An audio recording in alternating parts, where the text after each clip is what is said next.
Ok.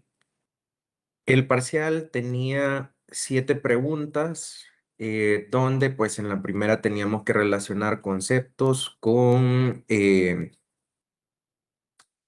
su descripción. Entonces, teníamos, por ejemplo, nota de crédito. Pues las notas de crédito tienen que hacer referencia al CCF que modifican. Documento contable de liquidación. Este hablábamos que era el documento que sirve para las retenciones por anticipo del 2%. El comprobante de liquidación que se utiliza en operaciones de consignación de mercancía. El evento de invalidación, que es el proceso que se sigue para registrar pues una devolución de producto documentado con factura de consumidor final.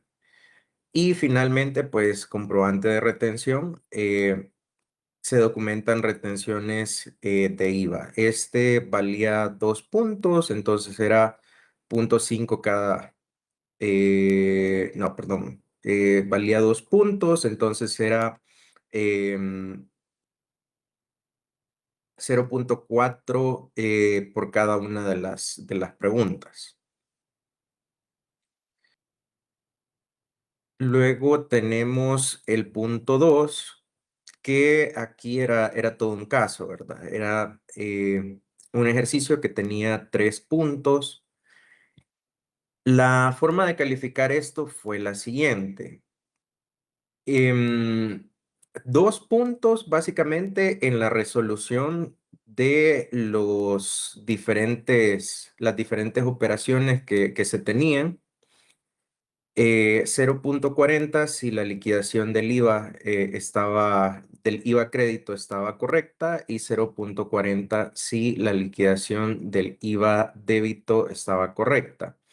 Y pues el 0,20 restante pues era si también la resta del IVA débito contra el IVA crédito pues estaba correcto.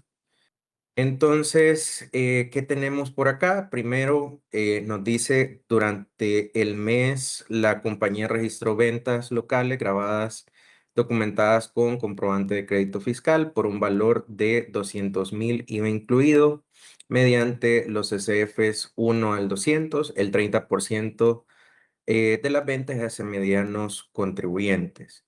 Vía chat, ahí aclaramos que el 70% pues era hacia grandes contribuyentes. Entonces, aquí teníamos que este es mediano contribuyente, entonces si le está vendiendo a un gran contribuyente, también hay una retención. Entonces, la operación uno tendríamos por un lado el IVA débito. Primero teníamos que hacer el cálculo de la base, extraer el IVA, y luego por el 13% nos daba el IVA débito y la retención que nos iban a aplicar de 1,769,91. Ahora, en la operación 2 tenemos compra de mercadería para la venta documentada con crédito fiscal. Y son 300,000 más IVA. El proveedor está clasificado como gran contribuyente. El gran contribuyente es el que está vendiendo. En este caso, pues aplica una percepción de IVA, porque nos está vendiendo a nosotros que somos medianos y nosotros nos vamos a dedicar pues a revender esos productos. Entonces se cumplen las condiciones para aplicar la percepción y por lo tanto pues vamos a pagar 40,300 de IVA, que es el 13% de los 310,000. Y también vamos a pagar un 1% más, que es la percepción que nos van a aplicar, que son 3,100. Luego, la operación 3, pago de reserva de hotel para fiesta semestral de empleados, pues esto no es una operación del giro del negocio y por lo tanto, pues ese IVA crédito fiscal no se puede aprovechar. Luego, el punto 4, tenemos compra de un lote de 10 computadoras para el personal administrativo por un valor de $10,000 IVA incluido. Aquí no nos dice qué clasificación pues tiene este contribuyente. asumamos que no aplica retención. Entonces acá teníamos los 10,000, primero pues entre 1.13 sacamos la base y el IVA serían 1,150. Luego tenemos,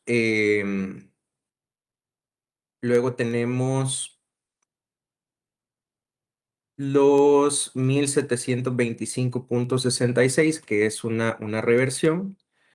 Eso es de esta operación que básicamente nos devolvieron $15,000 IVA incluido. Em, Le sacamos la base a los 15,000, son 13,274.34.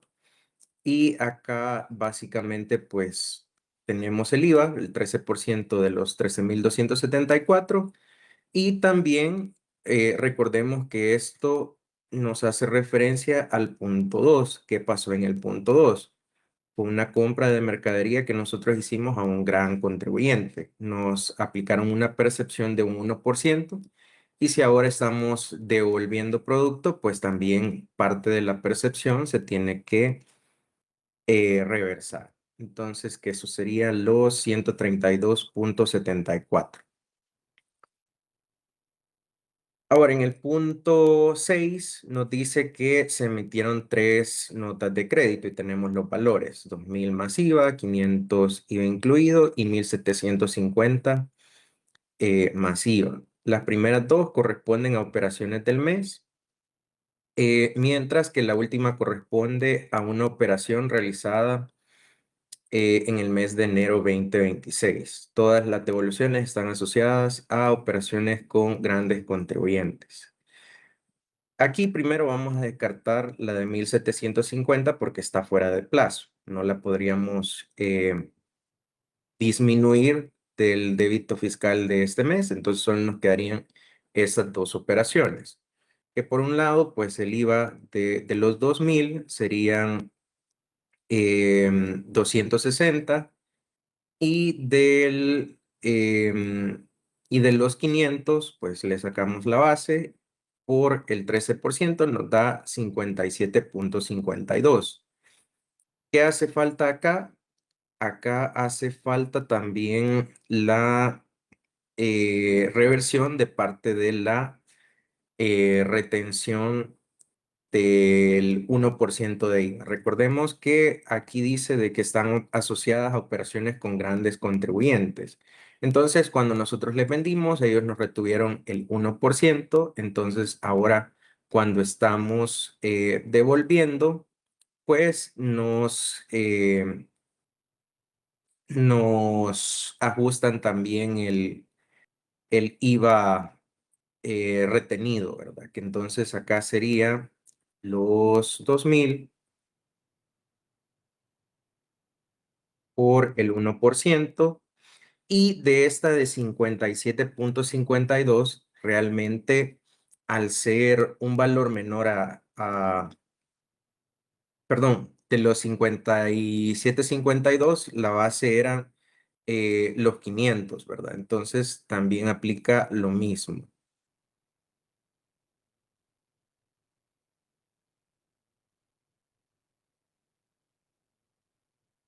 ¿Ok?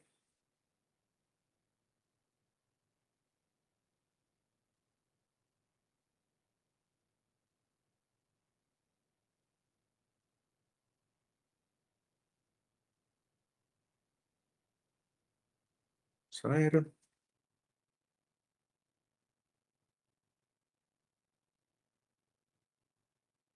En negativo. Ok. Y aquí llegamos en este ejercicio. Si lo queremos ver de forma general, vamos a tener que el crédito total son 44,437.52 y el débito son 22,691.33. ¿Qué pasa con eso? Si se recuerdan, en una de las clases veíamos que En la declaración de IVA hay dos secciones diferentes. En la primera, donde se liquida pues las compras contra las ventas, em, y ahí pues hablábamos que iba a generar pues un remanente de IVA o un monto a pagar. Que en este caso, pues si consideramos únicamente los valores del 13% de IVA, tanto de las compras como de las ventas, pues llegamos a 39.724,78 y,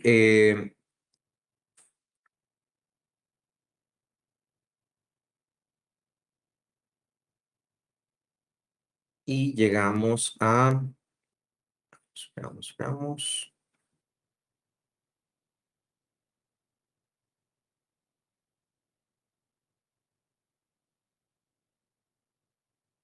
22.691,33. Entonces, eh, al cruzar las compras con las ventas, pues nos da un resultado de 17.033,45, que ese sería el primer remanente de IVA.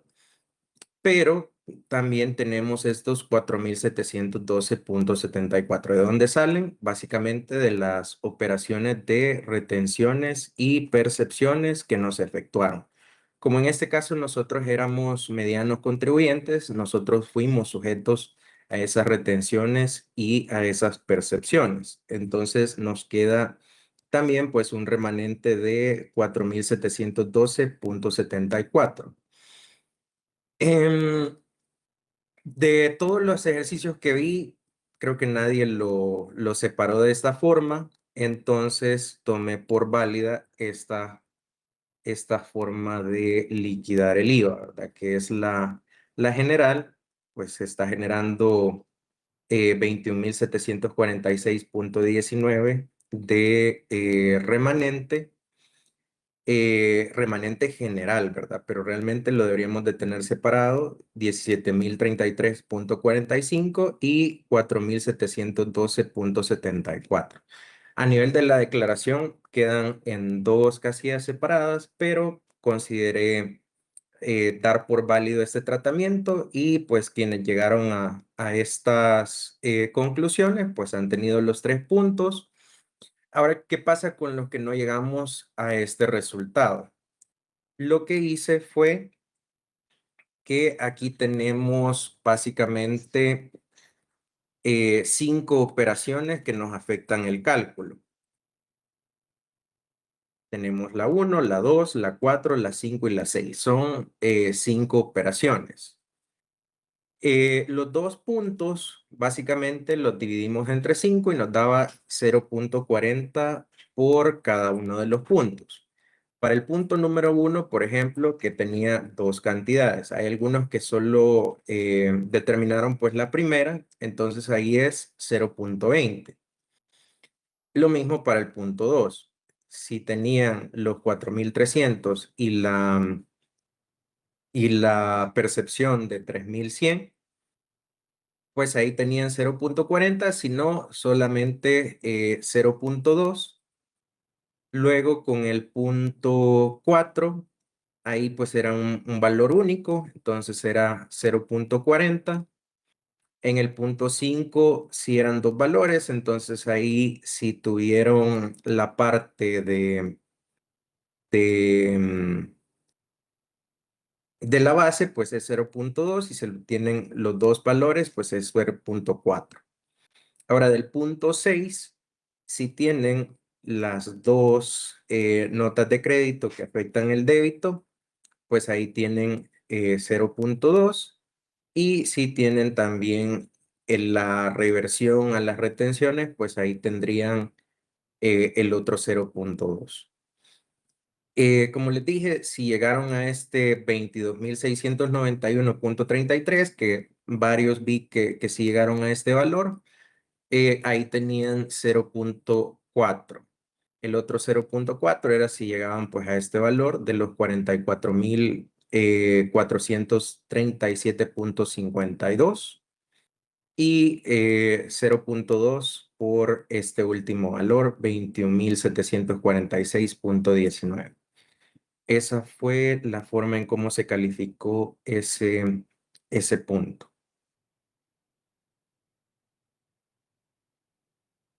Luego tenemos aquí un cálculo del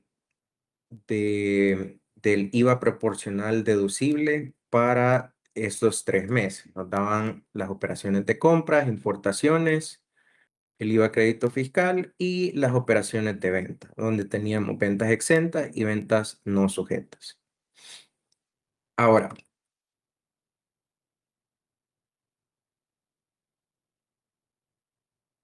para hacer ese cálculo, pues teníamos que determinar las ventas acumuladas, que ese era el primer cálculo que teníamos que realizar, donde pues en el primer mes no tenemos mayor diferencia, es la misma información del ejercicio. En el mes 2 pues ya van acumuladas, ¿verdad?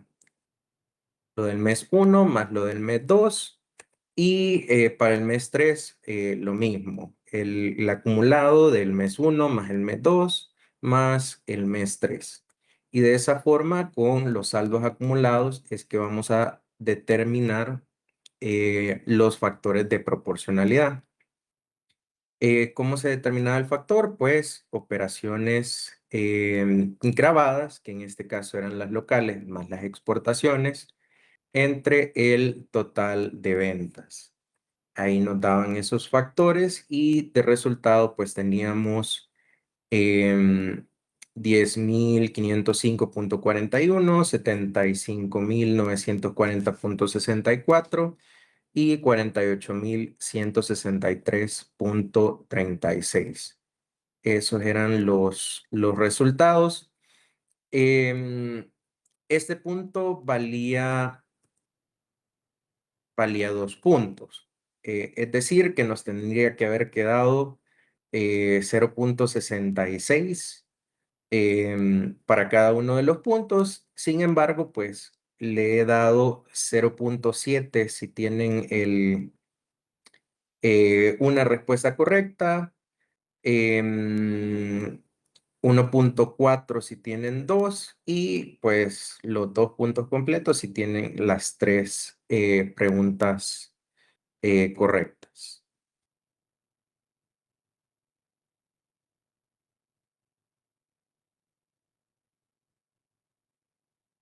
Luego, acá teníamos que la compañía ABC reportó un remanente de retenciones por anticipo del 2% de IVA por un monto de $120,000, el cual no ha podido utilizar durante 13 meses, por lo que desea conocer qué puede hacer. Aquí podía ser pues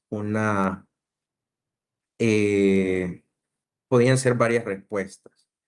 Teníamos solicitar el reintegro y también acreditarlo contra el IVA por pagar en las siguientes declaraciones. Que básicamente este literal C, acreditarlo contra el IVA por pagar en las siguientes declaraciones, pues es el tratamiento regular que se le da a esa operación, de tratar de cruzarlo contra el IVA de las ventas que generemos a futuro, pero también para las retenciones del 2% existe un mecanismo que permite realizar el reintegro de IVA. Entonces tendríamos esas dos respuestas como correctas. Para el punto 5, tenemos que la compañía ABC ha generado un remanente de IVA por $3.4 millones derivados de una inversión en activo fijo y desea conocer qué puede hacer. Em, Acá, pues, al ser un remanente que se generó por adquisición de activo fijo, únicamente, pues, tendríamos el mecanismo de acreditarlo contra el IVA débito en las siguientes declaraciones. No existe una opción de solicitar un reintegro y pues tampoco lo llevaríamos al gasto porque realmente es un derecho que tenemos que podemos utilizar en el futuro, ¿verdad? Contra los débitos fiscales que se generen. Y acá tenemos que la compañía ABC está importando una maquinaria para su producción, por la cual pagó $150,000 al proveedor, 15,000 al transportista por mover el bien y 3,000 de seguro. ¿Cuál sería el IVA de la operación? La respuesta sería cero. Esa es una operación exenta. Si revisan el artículo 45, ahí tenemos una exención para la importación de maquinaria, ¿verdad? Entonces, esa sería básicamente, pues, la resolución de los 7 puntos. No sé si tenemos alguna duda, alguna consulta. Hola, Lick, buenas noches. Hola, Mateo. Nada, solo comentarle que le había enviado un correo, Lick, acerca de el punto, la pregunta número 2. Ok, Solo lo, para ver si lo puede tener en cuenta, nada más. ok, de acuerdo. Creo que en algunos casos, si no había nada en el parcial, se ha tomado todo como mal, porque no tengo que evaluar. Algunos me preguntaron, me dijeron que ya habían cerrado el parcial y que ya no podían subir alguna información. Les permití que me lo enviaran por correo, pero en ese mismo momento. No sé si tú lo enviaste por correo ese día. No, fíjese de que yo lo que había adjuntado eran capturas de pantalla dentro del Moodle. Y cuando hice la revisión, nomás terminé el examen, pues sí se veían las capturas de pantalla. El problema es de que después cuando automáticamente, cuando miré la revisión, eh, pues miré el comentario de que no se habían adjuntado. Inmediatamente usted mandó la calificación, creo que a los 15 20 minutos yo le respondí con el Excel, no sé si lo podría tomar en cuenta.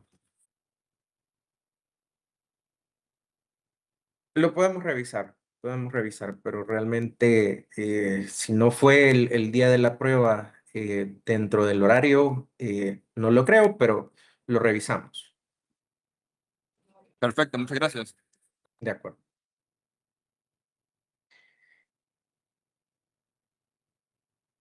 Por otro lado, pues ya compartí la calificación de los trabajos de investigación. Todavía voy a medias, me faltan 4 grupos, llevo 2 de 4. Se los completo entre hoy y mañana.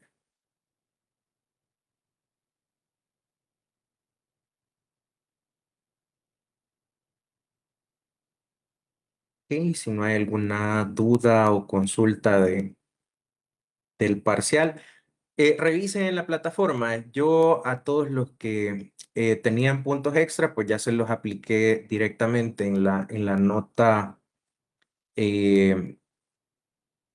la nota oficial. Pueden ver la plataforma de Moodle, la nota que obtuvieron versus la nota que les aparece en la plataforma. Pero pues también si hay alguna diferencia, pues me lo hacen saber y lo ajustamos. Pues listo, si no tienen alguna otra duda, vamos a empezar un nuevo tema.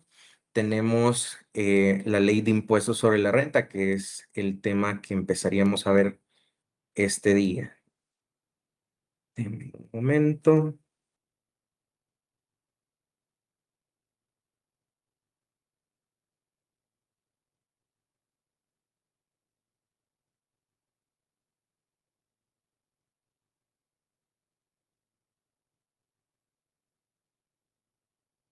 Ok,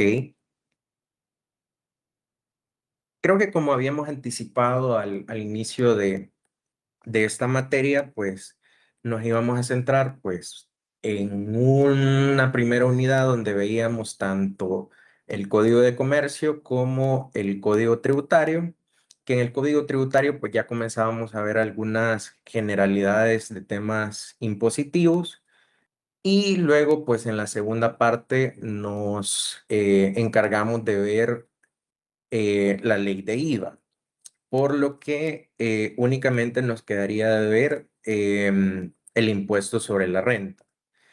El IVA y el impuesto sobre la renta, pues son impuestos un poco diferentes. Tienen algunas similaridades, sí, pero realmente son impuestos bastante diferentes. Em, lo que comparten en común es que ambos son impuestos, es decir, que son tributos que son exigidos sin ninguna contraprestación. Nosotros pagamos el impuesto sobre la renta y el Estado no nos está dando pues una contraprestación automática, sino que pues todos esos fondos van a parar al presupuesto anual de la nación y es em, el Estado pues quien decide cómo utilizar pues esos fondos. Em, en cuanto a la clasificación del impuesto, vemos que es un impuesto directo. ¿Por qué? Porque grava la capacidad económica. Y aquí vamos haciendo algunos contrastes con el IVA. En el IVA, pues planteábamos que si alguien que gana $1,000 va al supermercado a comprar carne o pollo, pues va a pagar la misma cantidad de IVA que pues alguien que gane el salario mínimo, por ejemplo. ¿Por qué? Porque la base imponible para IVA es el precio de los bienes y el precio pues es el mismo para todos, independientemente pues de la capacidad adquisitiva.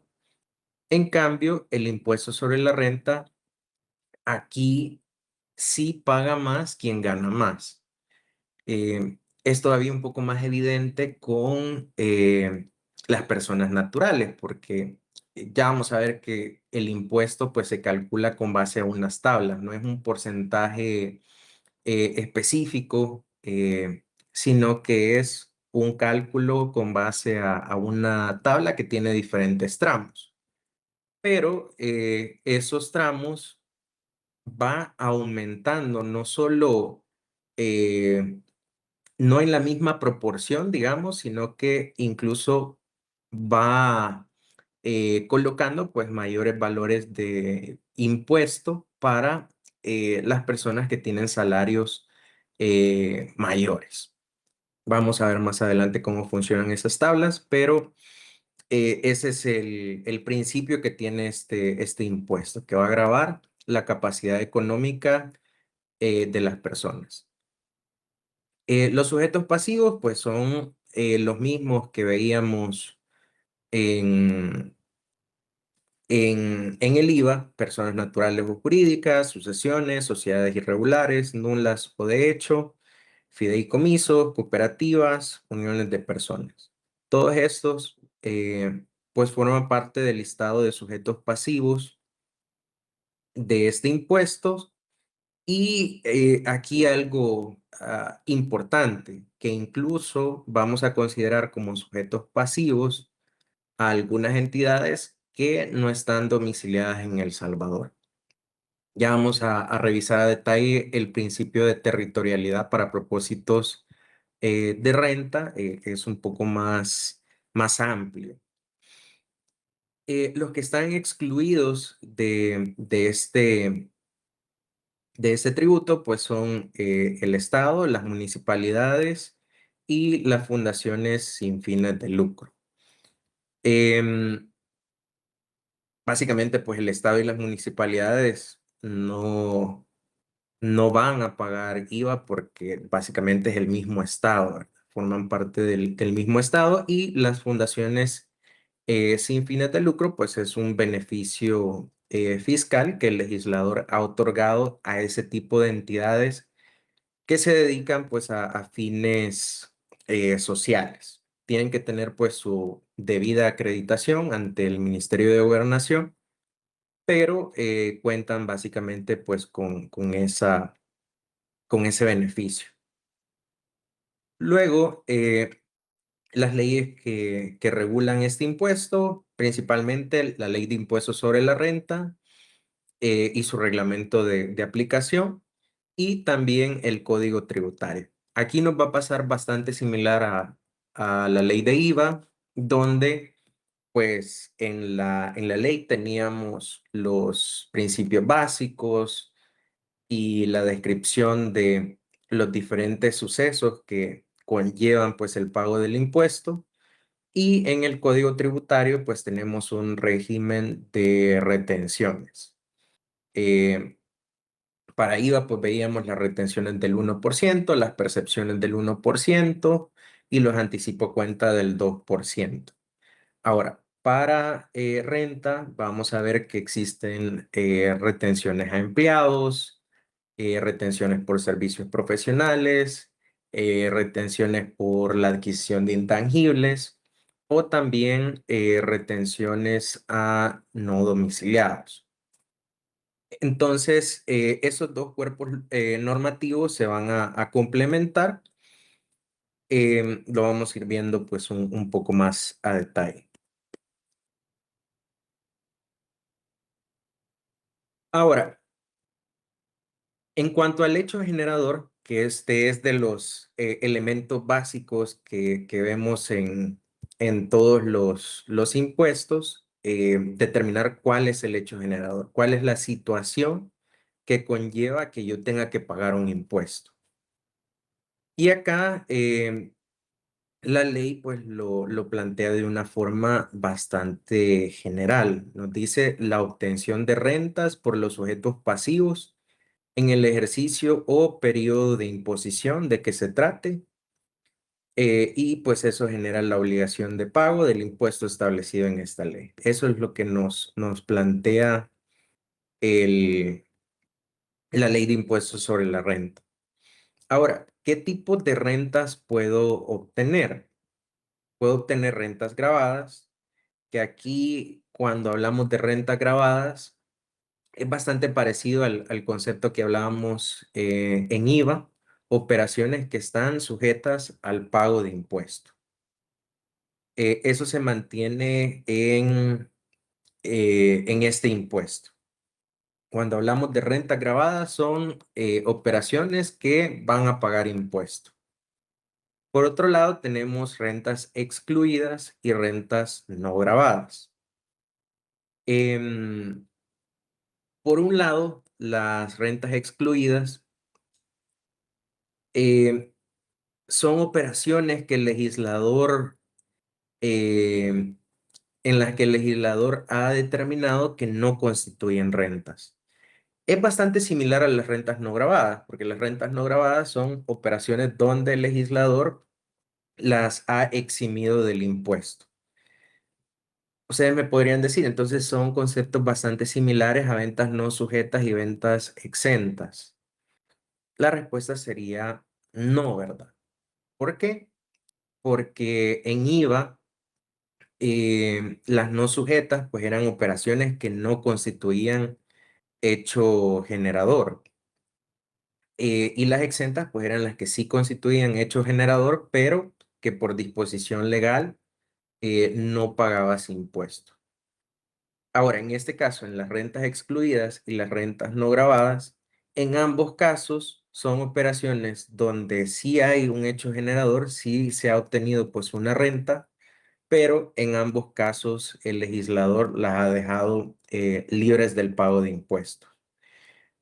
Cada una de estas operaciones pues tiene requisitos específicos. Vamos a ver algunos ejemplos.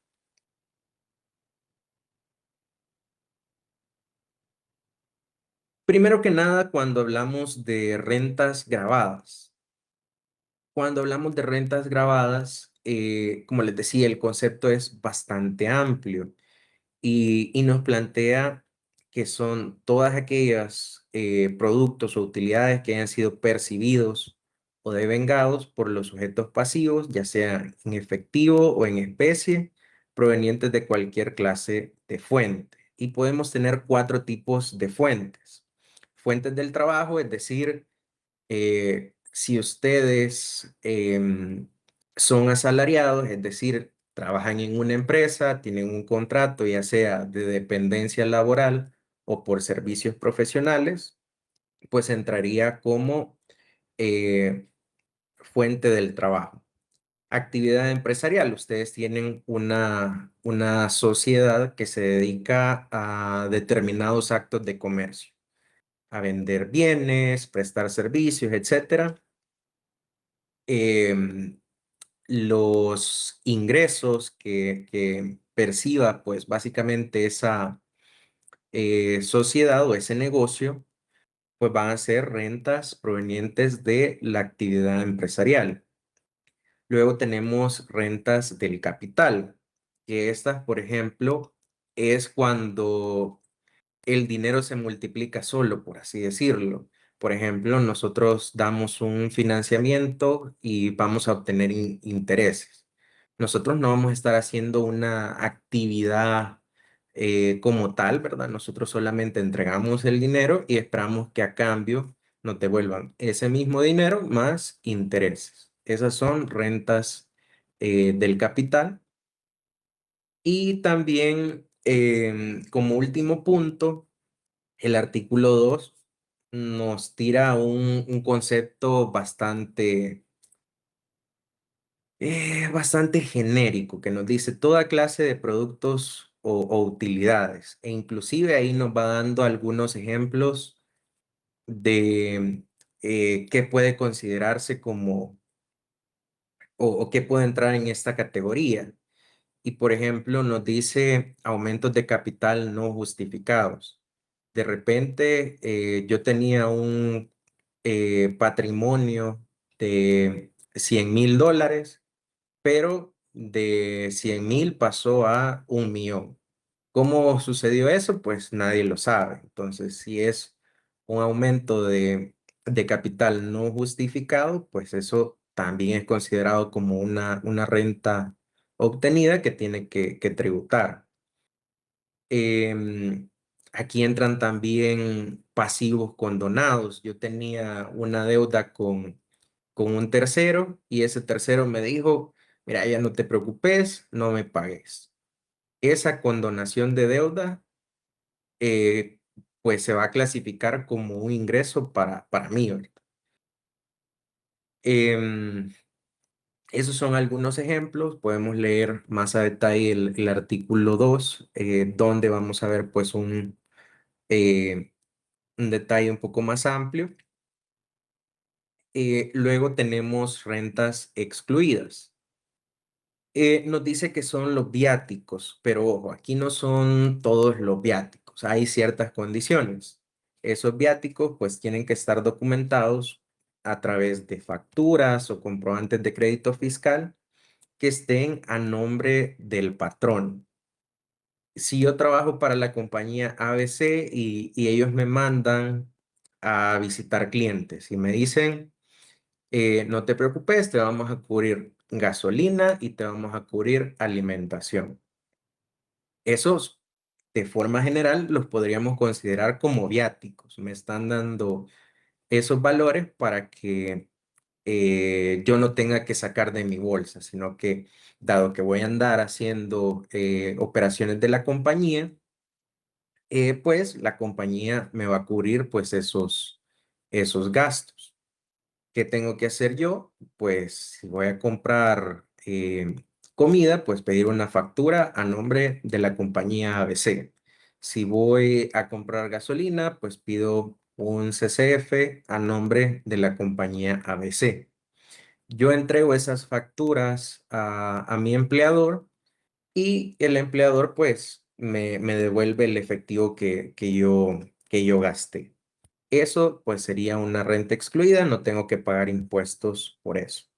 Ahora bien, si la compañía ABC em, me dice, yo te voy a dar $10 de alimentación y $20 de gasolina para esta vuelta que vas a ir a dar. No es necesario que me traigas ninguna documentación y yo mandado tampoco pedí ninguna documentación.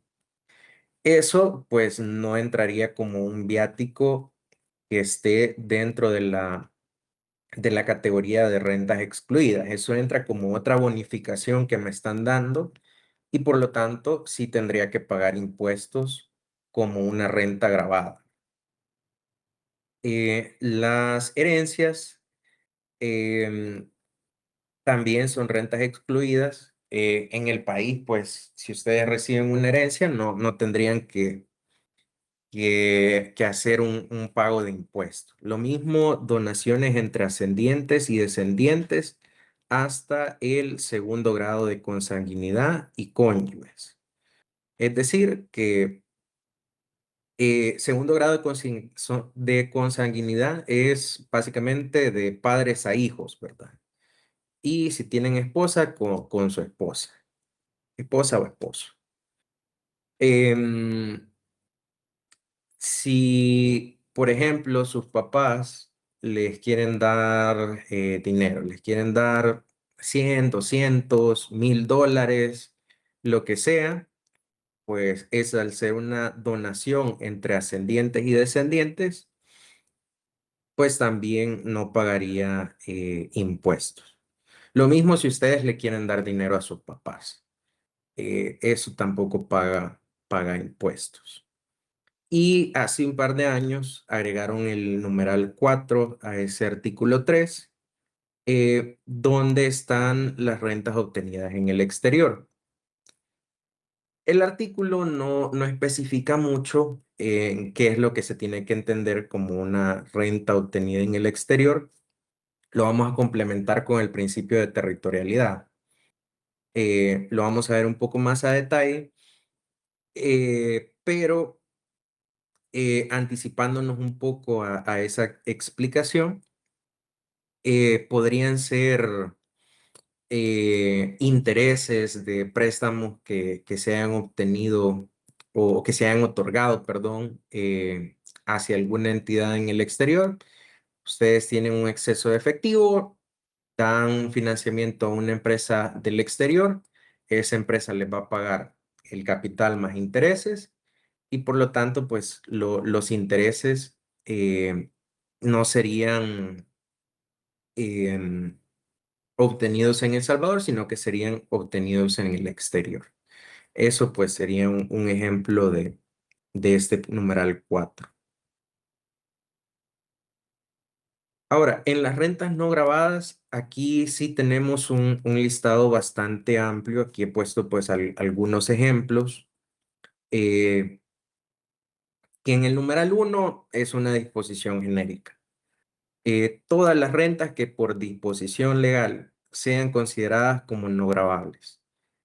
Y esto da pie a que se puede enlazar con otras leyes que dan beneficios fiscales, como por ejemplo la ley de zonas francas, la ley de servicios internacionales o cualquiera de las leyes que ustedes estuvieron exponiendo hace algunas semanas y que tenían pues ese beneficio fiscal de la exención del impuesto sobre la renta. Entonces, em, luego tenemos remuneraciones de diplomáticos. Los diplomáticos, pues, son exentos tanto para IVA como para renta. Las indemnizaciones, que aquí pueden haber de diferentes tipos. Por ejemplo, si ustedes han estado trabajando en una empresa y son despedidos, pues el patrono les tiene que dar una indemnización. Esa indemnización no paga impuestos. Lo mismo si ustedes aplican a renuncia voluntaria. Viene siendo una indemnización, solo que por renuncia voluntaria. Hay algunas condiciones que se tienen que cumplir para que ustedes puedan acceder a ese beneficio, como lo es tener por lo menos 2 años dentro de la empresa para poder optar a renuncia voluntaria. Eso del lado laboral, pero también existen indemnizaciones em, por temas de seguros. ustedes, por ejemplo, aseguran un vehículo y por X o Y razones el vehículo tiene un accidente y queda destruido. La aseguradora se los da como pérdida, es decir, que no se puede reparar o que la reparación es más cara que pagar la indemnización del monto asegurado. Entonces les dice, te voy a indemnizar. Va a pagar el monto que nosotros habíamos asegurado. Esas indemnizaciones pues tampoco pagan impuestos. Luego, como punto 4, tenemos intereses obtenidos por personas naturales por depósitos en instituciones supervisadas por la Superintendencia del Sistema Financiero en un monto menor a $25,000. Por ejemplo, si ustedes están ahorrando y tienen una cuenta en cualquier banco. Si el monto de esa cuenta de ahorros es menor a $25,000, los intereses que generen esos ahorros no van a pagar impuestos. Es decir, que si em, el monto que ustedes tienen en el año les genera 100, 200, $300 de intereses y es menor a esos $25,000 dólares, pues esos intereses que les paguen, pues no van a estar sujetos a impuestos sobre la renta. ¿Qué pasa? Si ustedes ya tienen más de $25,000 ahorrados, si tuvieran 30,000, por ejemplo, existiría un exceso de $5,000. Esos $5,000 en exceso, pues los intereses que sean atribuibles a ese exceso, esos sí tendrían que pagar impuestos. También intereses provenientes de créditos en el exterior por fondos de inversión o organismos internacionales. Em, en la región, pues hay algunos bancos multilaterales, es decir, son bancos que no se dedican o no tienen por objetivo la obtención de un lucro, sino que tienen alguna causa social, impulsar a las MIPES o impulsar pues determinado giro de empresas. Em, Esas entidades pues pueden obtener una calificación en el Banco Central de Reserva y por lo tanto pues esos intereses podrían no ser sujetos al impuesto sobre la renta. Creo que por aquí tengo una mano levantada. Adelante, Manuela. Yo sí, sobre el punto anterior, sobre el monto total en las cuentas de ahorro, acá al final del año sería la declaración entonces sobre los ahorros. Sí, tienes dos momentos. Em, el banco tiene la obligación todos los meses de aplicar una retención de impuestos sobre la renta. Ellos cuando pagan intereses, pues ahí aplican esa retención. Entonces los bancos tienen que ir haciendo ese cálculo. Si ven que tu cuenta pues tiene más de $25,000, eh, por el excedente, los intereses que genere ese excedente te van a aplicar retenciones. Ah, ya Eso le lo van a entiendo. ir haciendo todos los meses. De Y acuerdo. ya en tu Gracias. declaración de impuestos sobre la renta, pues te van a reportar el monto total de los intereses que estuvieron sujetos a la retención y la retención aplicada. Por ejemplo, si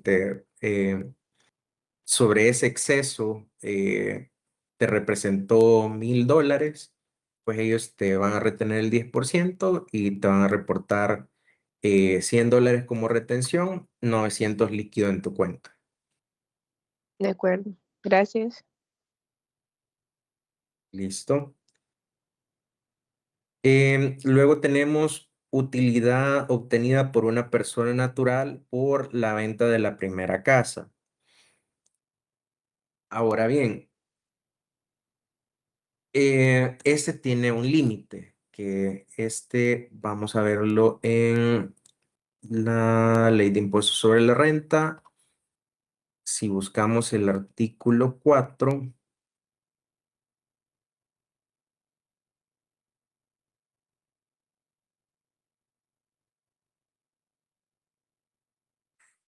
vamos,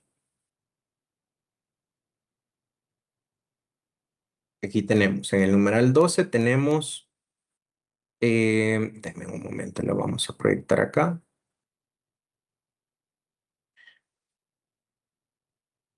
En el numeral 12 tenemos el producto, ganancia, beneficio o utilidad obtenido por una persona natural en la venta de su primer casa de habitación.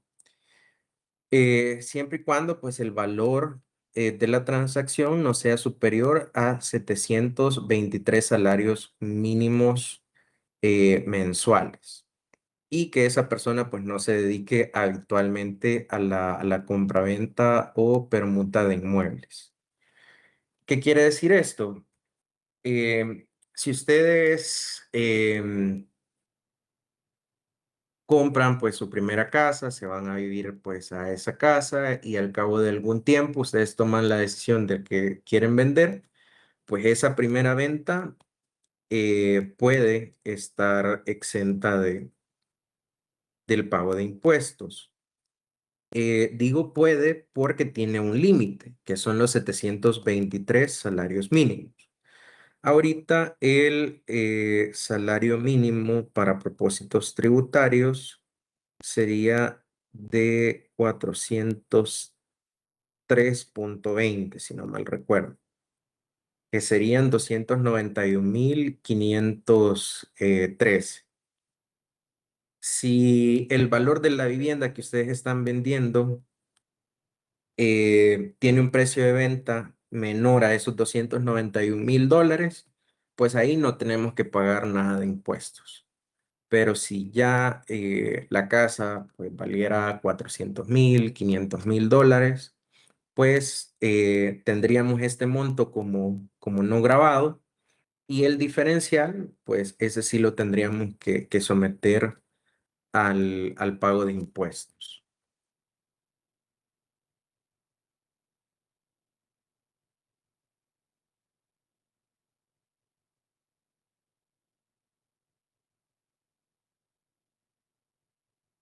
Como punto 7 tenemos aguinaldo hasta un monto no mayor a 2 salarios mínimos mensuales. Cuando hablamos de 2 salarios mínimos mensuales, pues los mismos 403,20 por 2 serían 806,40. Pero de este punto quizá me gustaría hacer un énfasis que esta es la regla general, pero usualmente allá por octubre, los diputados usualmente pues aprueban un decreto especial que amplía este umbral, que dice, no, no van a ser 2 salarios mínimos, van a ser 1,500. El año pasado pues fueron 1,500. El monto ha variado, no podríamos decir que todos los años es 1,500, sino que esta es la regla general, 2 salarios mínimos mensuales, pero allá por octubre em, tendríamos que estar pendientes al monto que los diputados aprueben. Y si no aprueban nada, pues queda esta regla general.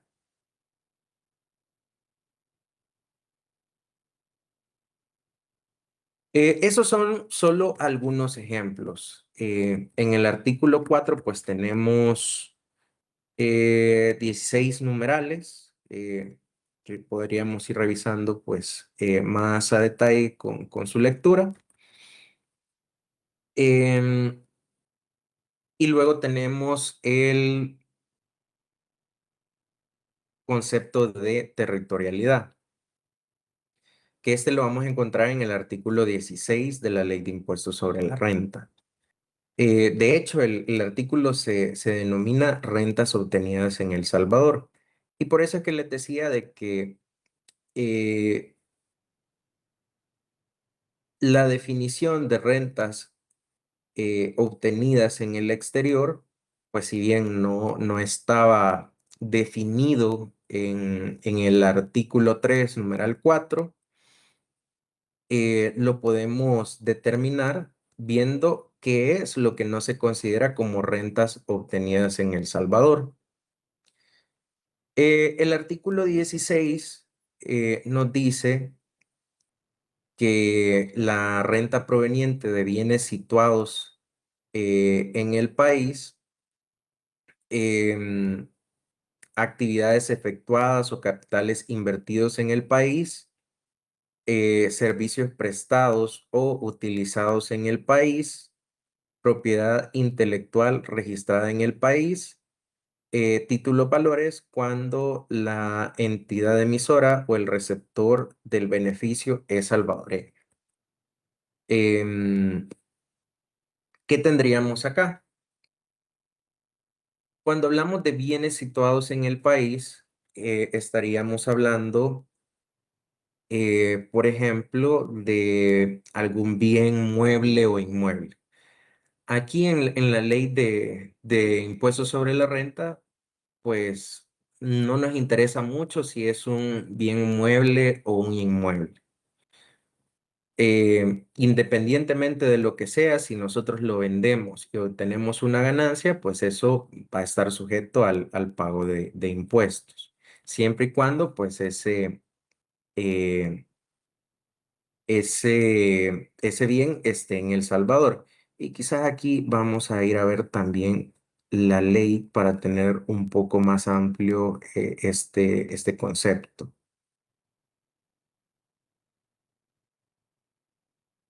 Y lo vamos a ver acá en el artículo 16.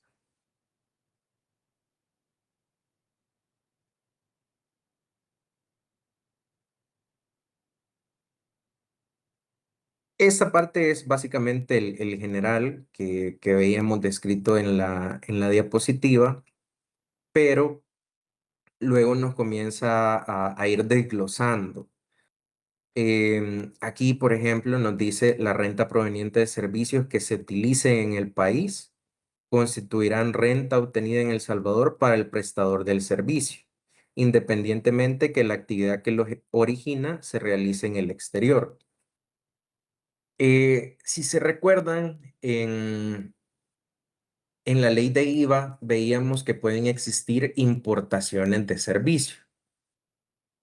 ¿Por qué? Porque ahora es bastante común que una compañía salvadoreña pues se apoye de una compañía en el exterior para determinado tipo de actividades, como una asesoría legal, una asesoría financiera, informática, etcétera.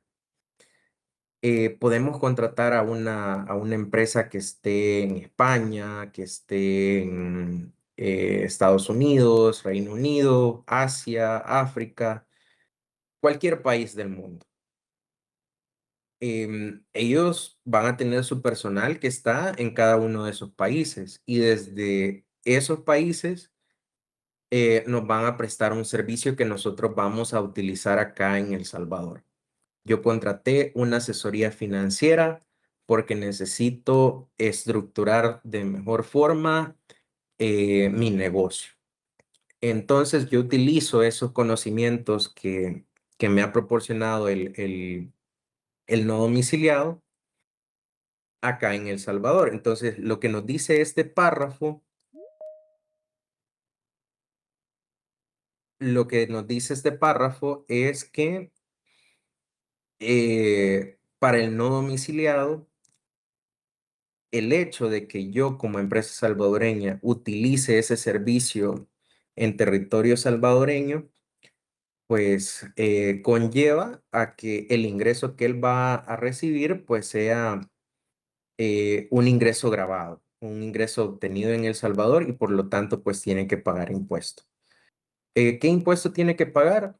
Vamos a ver más adelante que para no domiciliados hay un régimen de retenciones que pueden ser del 20 o del 25%. Entonces, si yo contrato una asesoría por $10,000 y supongamos que esa persona está en Guatemala, le aplicaría pues una retención del 20%. Es decir, que en lugar de pagarle $10,000, yo le tendría que pagar $8,000 y los 2,000, que es el 20%, pues se lo tendría que reportar al Ministerio de Hacienda como un pago de impuestos por cuenta del no domiciliado. Así es básicamente como funcionan las retenciones del impuesto sobre la renta. Y aquí quizá es importante que no las confundamos con las de IVA, porque en el IVA para esas operaciones lo que platicamos en su momento era que el IVA se causaba, lo pagaba la compañía local y después se lo acreditaba. Entonces no afectaba a ninguna de las dos partes, ni a la compañía salvadoreña ni a la compañía del exterior. Pero en este caso sí. En el caso del impuesto sobre la renta, nosotros le tenemos que descontar del pago el 20%, el 25%, 10%. Hay diferentes tipos de porcentajes dependiendo del tipo de operación. Lo vamos a ir viendo más adelante, pero esa es la premisa. Luego también nos dicen que constituirán rentas obtenidas en El Salvador las que provengan de la propiedad industrial, intelectual y los demás derechos análogos y de naturaleza económica que autoricen el ejercicio de ciertas actividades acordadas por la ley si se encuentran registrados oficialmente en el país o si son utilizados en él. Entonces aquí tenemos dos temas. Nos dice propiedad intelectual que se encuentre registrada oficialmente en el país. Puede darse el caso de que yo genere una marca. Yo genero esa marca y la registro en el registro de propiedad intelectual del registro de comercio. Y una empresa de afuera me dice, mira, me gusta tu marca, préstamela para que yo pueda explotarla aquí en este país. Pues no tenés ahorita cómo venir a operar en este país, pero yo ya conozco el mercado y sé cómo funciona tu negocio, entonces préstame tu marca. Obviamente no va a ser de gratis, le vamos a cobrar, van a pagar un monto por el derecho de utilizar esa marca en otro país. Entonces, si el ingreso que yo estoy obteniendo está derivado de esa marca que, que yo, que yo he creado en este país, pues también tengo que pagar impuestos por los beneficios que yo reciba derivado de esa marca. Es decir, lo que me pague la compañía del exterior, sí lo tengo que meter a tributar acá en el país. Lo mismo si fuera el caso contrario. Si yo contrato una marca, por ejemplo, supongamos que está disponible la marca Pizza Hut y yo quiero poner pues una pizzería y quiero utilizar la marca Pizza Hut. Yo voy a ir a buscar la compañía de afuera que es la dueña de esa marca y le voy a decir, negociemos para que me dejes utilizar pues esa marca acá en El Salvador y yo te voy a dar a cambio pues X monto. Ese monto pues también estaría sujeto a tributación. ¿Por qué? Porque yo voy a utilizar pues esa marca en territorio salvadoreño. Entonces sobre el pago que yo le haga a la dueña de la marca fuera del Salvador, pues tengo que aplicarle una retención del 20 o 25% según sea el caso. Ahora, tenemos este otro tipo de renta que nos dicen se consideran rentas obtenidas en El Salvador los resultados, utilidades, rendimientos o intereses originados por derechos y obligaciones provenientes de títulos, valores, instrumentos financieros, contratos derivados, cuando ocurran cualquiera de las siguientes circunstancias. Antes, pues, habían más circunstancias, pero desde el año antepasado únicamente quedaron estas dos. Cuando la entidad emisora sea nacional o domiciliada en El Salvador y cuando el capital se encuentre invertido o colocado en el país. Vamos a ver unos ejemplos. Em, Aquí nos dice que son diferentes tipos de rentas provenientes de títulos valores. Eh, el título valor que más conocemos, pues, son las acciones. Em, si yo estuviera domiciliado en Honduras, supongamos que yo estoy en Honduras y yo adquiero títulos valores de una empresa acá en El Salvador, adquiero acciones, me convierto en accionista de una sociedad salvadoreña, pero yo estoy allá en Honduras. Entonces, por el hecho de que la entidad que emitió el título valor está en El Salvador, pues los montos que me paguen como utilidades o dividendos, pues tendrían que someterse a tributación acá en El Salvador. Vamos a ver más adelante que en las sociedades tendríamos un pago de impuestos que hace la sociedad como tal, que puede ser el 25 o el 30% de, de la utilidad que genera el negocio, pero aparte de eso también hay un monto que se le tiene que descontar al accionista antes de dejarle ir las utilidades, que es un 5 o un 25%. Hay algunos casos que vamos a ver más adelante, pero esos serían los dos tipos de retenciones, un 5 o un 25%. Entonces, bajo ese escenario, yo soy hondureño, estoy en Honduras, pero estoy adquiriendo acciones de una compañía domiciliada en El Salvador, pues yo estaría sujeto a esa retención sobre el pago de dividendos. Em, y por último, pues nos dice de que se repuntan como rentas obtenidas en el país las remuneraciones del gobierno, las municipalidades y las demás entidades oficiales que paguen a sus funcionarios o empleados salvadoreños en el extranjero. Em, Aquí, por ejemplo,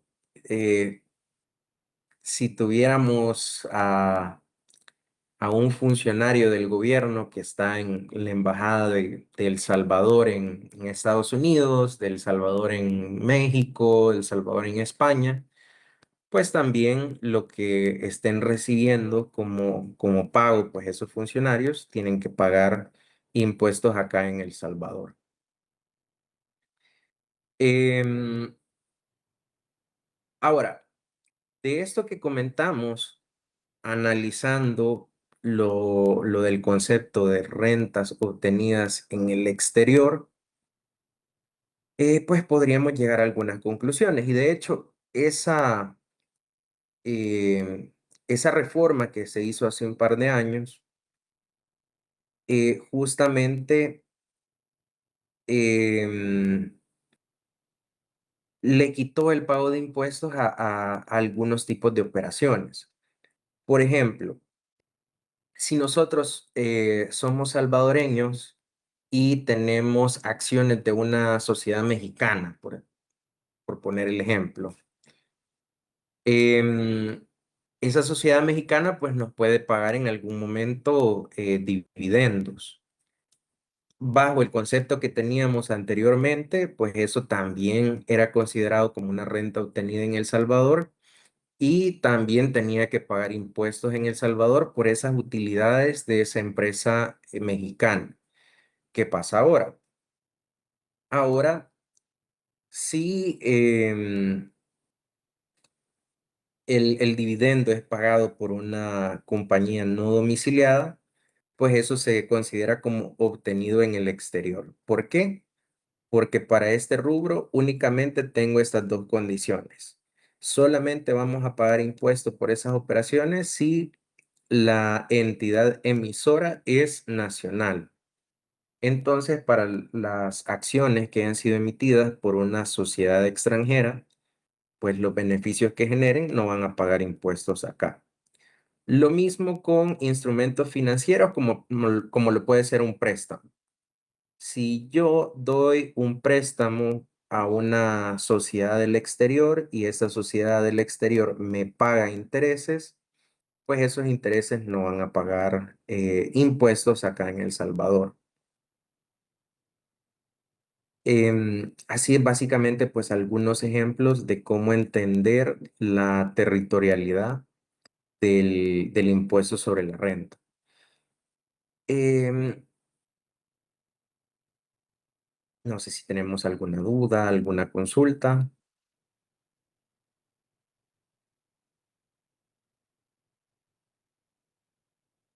Ok. Ahora, ¿qué tasas serían las aplicables? Si soy persona natural, es con base a una tabla con tramos progresivos. Y si soy persona jurídica, puede ser el 25% si los ingresos brutos son menores a $150,000 o 30% si los ingresos brutos son iguales o mayores a $150,000. Y aquí hay que tener un cuidado. ¿Por qué? Porque nos habla de ingresos brutos. Si ustedes ven un estado de resultados, pues vamos a tener los ingresos, luego tenemos el costo de lo vendido y llegamos a una utilidad bruta. Luego tenemos los gastos operativos y ya llegamos a una utilidad antes de impuestos. Los $150,000 es básicamente analizando la primera línea, los ingresos. Ahí sin descontar ningún tipo de costo de lo vendido, ni tampoco ningún gasto operativo. Si los ingresos que hemos obtenido en este ejercicio pues son mayores a 150,000, pagan el 30% y si son menores, el 25%. Para las personas jurídicas, pues esa regla es un poco más eh, fácil, digamos, de identificar. ¿Qué pasa con las personas naturales? Con las personas naturales tenemos la tabla del 37. El artículo 37, aquí está. Que de hecho el año pasado se cambió esta tabla. Em, Antes, pues el primer tramo era un poco más estrecho, pero el año pasado se amplió hasta 6,600. Esta es la tabla para liquidar el impuesto. Y aquí creo que es donde siempre se puede generar una confusión. Que una cosa son las retenciones que mensualmente me va aplicando mi patrono y otras es la forma en que yo tengo que liquidar el impuesto. Mes a mes, si yo soy asalariado, pues mi patrono me va a ir quitando impuestos sobre la renta. El patrono me lo descuenta en mi boleta de pago y se lo paga a Hacienda. Al final del año, yo tengo que ir a ver cuántos han sido mis ingresos, cuánto fue lo que me retuvo la empresa y cuánto es lo que me toca a mí liquidar de impuesto. Em, Ahí pues tengo que sacar un diferencial entre el impuesto determinado y las retenciones que me aplicaron. Usualmente, si somos asalariados y solo tenemos un trabajo y en nuestra empresa nos han aplicado bien las retenciones, pues al momento de presentar la declaración de renta me daría un monto a pagar cero o algo bastante cercano a cero, un centavo a devolver, un centavo por pagar. Algo así debería de ser si se han aplicado correctamente las fórmulas. Pero esta tabla es justamente para el cálculo de la declaración anual de impuestos sobre la renta. ¿Qué quiere decir esto? Que si yo en todo el año obtuve menos de 6,600 de base imponible, pues yo no pago impuestos. Por eso es que decíamos que este es un impuesto em, que va directamente hacia la capacidad contributiva. Los que ganan menos, pues pagan menos o nada, ¿verdad?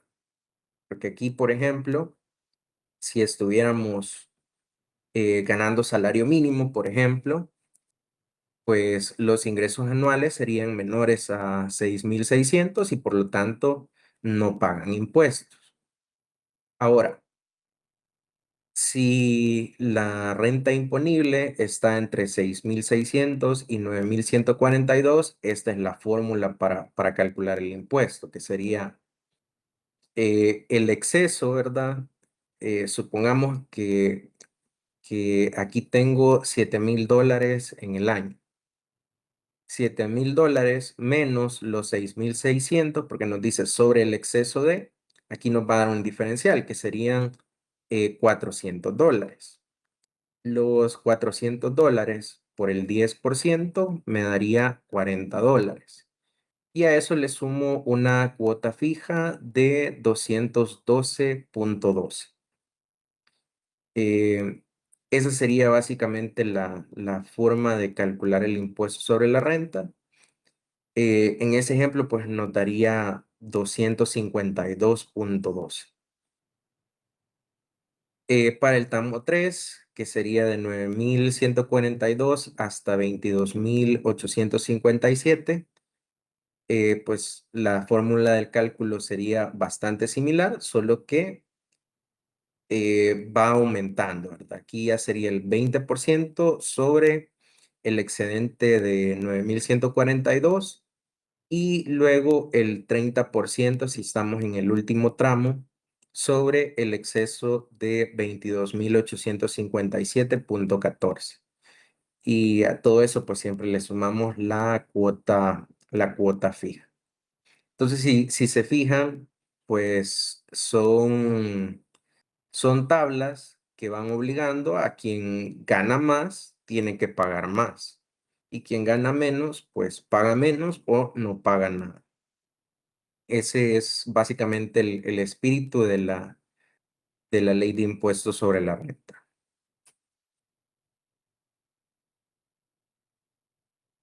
Ahora, para el cálculo de la base imponible, aquí tenemos que ver el artículo 28 de la ley de impuestos sobre la renta. Pero ese artículo 28, de forma general, lo que nos dice es que esa base imponible se calcula tomando las rentas grabadas menos los costos y gastos que sean necesarios para la producción de renta o para la conservación de su fuente, así como otras deducciones que la ley establezca. Ya vamos a ver algunos ejemplos. Pero deteniéndonos aquí un poco con costos y gastos necesarios para la producción de la renta.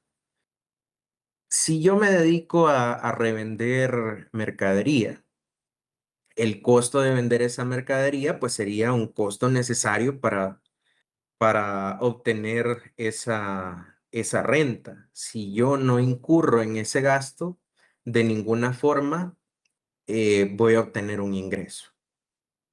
Ahora también tenemos gastos necesarios para la conservación de su fuente. que aquí pueden entrar, por ejemplo, em, el salario de las personas administrativas. Los administrativos usualmente pues no generan ingresos para la compañía, sino que se dedican de diferentes actividades que hacen funcionar el negocio. Entonces, esos gastos podrían entrar en esa categoría. Gastos para la conservación o el mantenimiento de la fuente. Y otras deducciones que la ley establezca. Ya vamos a ver que existen algunas operaciones que no conllevan a un desembolso. Nosotros lo registramos a nivel contable, pero no es una salida de efectivo.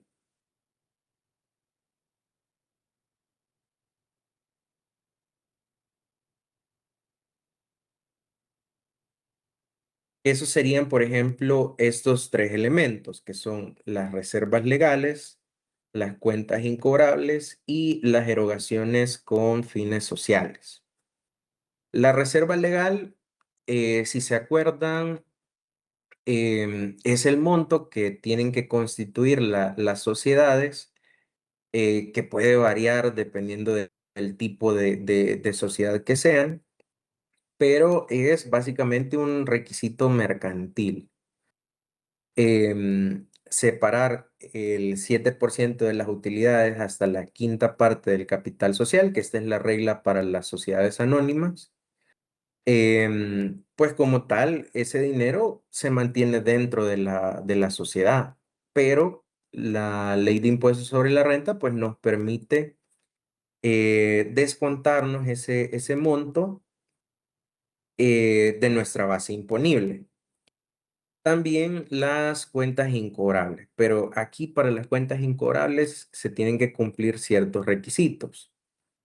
Eh, para empezar, las cuentas incobrables tienen que estar ligadas a una operación de mi giro del negocio. Si yo me dedico a vender vehículos, yo vendo vehículos y lo vendí al crédito. Pero ese cliente que me compró el vehículo me dejó de pagar. De repente, pues, eh, le fue mal, perdió su trabajo, etcétera, y ya no me pudo pagar. Y durante 12 meses, em, esa persona no me realizó ningún pago. Yo realicé diferentes acciones de cobro, lo fui a buscar a su casa, le inicié un proceso judicial para tratar de que me pague y no logré que me pagara. Entonces ahí yo puedo decir, esto ya no es un activo, lo tengo que tirar al gasto, ¿verdad? Porque ya en ningún caso lo voy a poder recuperar. Es bien poco probable. Entonces lo registro como un gasto y lo puedo tomar como una deducción. También las erogaciones con fines sociales. Por ejemplo, una donación a una ONG podría entrar dentro de este tema, o también construcción y mantenimiento de obras de beneficio notorio. Si yo tengo una compañía que tiene su sede en un área rural, que las calles son de polvo y todos los años, pues con las lluvias, la calle queda en malas condiciones. Entonces yo digo, eh, vamos a pavimentar esta calle. Entonces, yo voy a cubrir el costo económico de pavimentar esta calle. No es una acción que me vaya a generar a mí una renta, ¿verdad? Sino que yo lo estoy haciendo, uno, pues para beneficio propio, para que mis empleados, mis proveedores o mis clientes puedan acceder a mis instalaciones de una forma más fácil, pero también esa calle la va a poder utilizar la comunidad que está a mi alrededor. Entonces, en esos casos, Eso entraría como una obra de beneficio notorio y me lo podría descontar del impuesto sobre la renta. Em, Aquí cuando hablo de descontar es llevarlo como un gasto, ¿verdad? De la renta obtenida le vamos a restar esos costos y gastos y ya el resultado es lo que va a pagar impuestos. No sé si hasta aquí tenemos alguna duda o alguna consulta.